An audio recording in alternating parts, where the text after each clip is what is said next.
Hello students, welcome to my channel. तो आज हमारा जो टॉपिक है वो है कूलम्स लॉ। इसके पहले टॉपिक में हम लोगों ने इलेक्ट्रिक चार्जेस के बारे में, बेसिक प्रॉपर्टीज ऑफ चार्जेस, इन सब के बारे में डिस्कस कर लिया और इस चैप्टर का इंपॉर्टेंस किन किन चैप्टर से रिलेटेड है वो भी मैंने आपको बता दिया। अब आज हम लोग बात करेंगे कूलम्स लॉ। कूलम्स लॉ में जाने से पहले आपको सबसे पहले जानना जरूरी है कि ये फोर्स किस तरह से एक्ट करता है इन चार्जेस के ऊपर। तो मैंने आपको दो डायग्राम्स बना के दिखाए हैं। इन डायग्राम्स में आपको याद रखो दो प्रकार के चार्जेस है जिसे हमने पहले ही डिस्कस कर लिया है। चार्ज नंबर 1 हो सकता है पॉजिटिव या फिर हो सकता है नेगेटिव। अब इनके ऊपर जो फोर्स एक्ट हो रहा है वो किस तरह से एक्ट होगा ये हम लोगों को देखने के लिए एक हम लोग मान लेते हैं सोर्स चार्ज जो मैंने सेंटर पे रखा है और ये है उसकी एक फील्ड।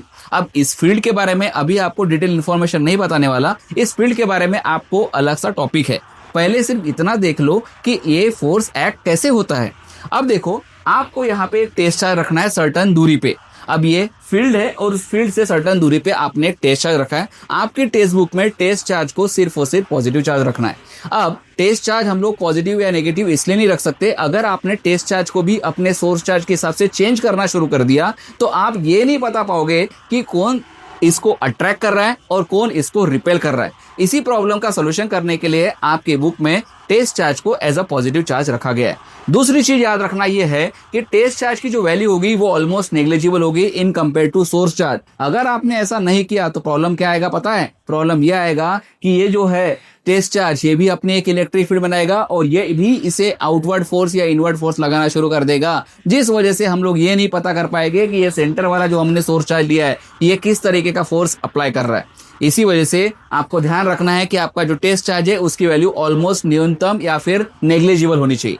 चलिए अब देखो कि अगर आपने एक पॉजिटिव चार्ज के सामने एक पॉजिटिव टेस्ट चार्ज रख दिया तो उसमें रिजल्ट क्या मिलेगा? सिंपल सी बात है, रिपल्सिव फोर्स डेवलप होगा क्योंकि like charges are always repel each other. इस वजह से यहाँ पे जो फोर्स डेवलप किया है वो फोर्स हमेशा आउटवर्ड फोर्स होगा और मैंने यहाँ पे लिख भी दिया है कि it acts always away and outward force.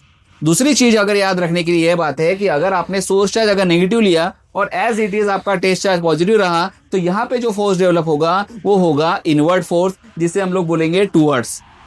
तो मुझे अब ऐसा लगता है कि आपको ये समझ गया कि किस तरह से फोर्स इन चार्जेस के ऊपर एक्ट करते हैं। चलिए अब जरा डिटेल में जान लेते हैं कि ये कूलम्स लॉ होता क्या है।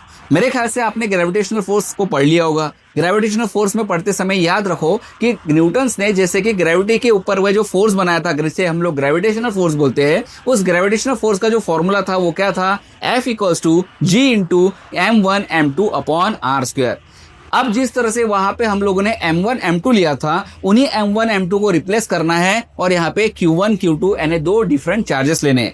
इन दोनों चार्जेस को एक डिस्टेंस पे रखना है, जिस डिस्टेंस को मैं r दे रहा हूँ, और जिस तरह से आपने ग्रेविटेशनल फोर्स के फॉर्मूले को डिराइव किया था ऑलमोस्ट सेम टू सेम आपको यहाँ पे कूलम्स लॉ के फॉर्मूले को भी डिराइव करना है। इस फॉर्मूले में आते समय आपको ध्यान रखना है, मैंने यहाँ पे इनके पॉइंट्स को बांट दिया है।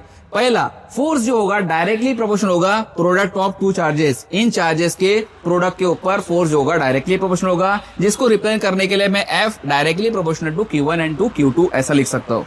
दूसरा पॉइंट, फोर्स जो होता है इनवर्सली प्रोपोर्शनल होता है। पर कैसे इनवर्सली प्रोपोर्शनल होता है? उसे डिस्टेंस के स्क्वायर को इनवर्सली प्रोपोर्शनल होना पड़ता है और इसे एक लॉ कहा जाता है इनवर्स स्क्वायर लॉ। हमेशा याद रखना, ये इलेक्ट्रिक फील्ड के चैप्टर में जैसे इनवर्स स्क्वायर लॉ अप्लाई होता है वैसे मैग्नेटिक फील्ड के चैप्टर में भी आपको इनवर्स स्क्वायर लॉ ही अप्लाई करना है। तो यहाँ पे इनवर्स स्क्वायर लॉ अप्लाई करने के साथ साथ ये पॉसिबल हो गया कि आपका फोर्स के साथ जो डिस्टेंस होता है वो इनवर्सली प्रोपोर्शनल होता है।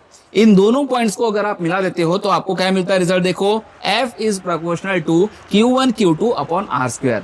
अब आपको ये फॉर्मूला मिल चुका है but it is not a completely formula. अब हम लोग लेटर ऑन आगे देखते हैं कि यहाँ पे प्रोपोर्शनलिटी सिंबल को हटाने के बाद आपको कांस्टेंट मिलेगा और वो कांस्टेंट की वैल्यू क्या होगी, वो कांस्टेंट कहाँ रख सकते हैं। तो चलिए आगे बढ़ते हैं।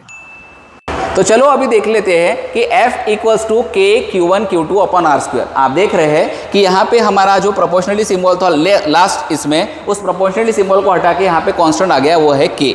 अब इस K का एक नाम होता है, कांस्टेंट का हर एक का नाम होता है। जैसे हम लोगों ने ग्रेविटेशनल फोर्स में आपने एक कांस्टेंट रखा था, उस कांस्टेंट का नाम रखा था ग्रेविटेशनल कांस्टेंट। इसे यूनिवर्सल कांस्टेंट के नाम से भी जाना जाता है। वैसे यहाँ पे भी उस कांस्टेंट का नाम है इलेक्ट्रोस्टैटिक कांस्टेंट। जैसे ग्रेविटेशनल कांस्टेंट का एक वैल्यू होती है, क्या होती है वैल्यू? 6.67 × 10⁻⁻11 न्यूटन मीटर स्क्वायर पर किलोग्राम स्क्वायर। अब यहाँ पे किलोग्राम स्क्वायर था क्योंकि वहाँ पे हम लोग मासेस को मल्टीप्लाई कर रहे थे। अब उसे हटा के यहाँ पे आपको क्या करना है, newton metre square as it is रखना है और किलोग्राम की जगह पे कूलम स्क्वायर करना है, क्योंकि यहाँ पे हम लोग चार्जेस को मल्टीप्लाई कर रहे हैं। बस इतनी चीज़ें याद रखनी है ताकि आपको यूनिट याद रखने में हेल्प मिल सके।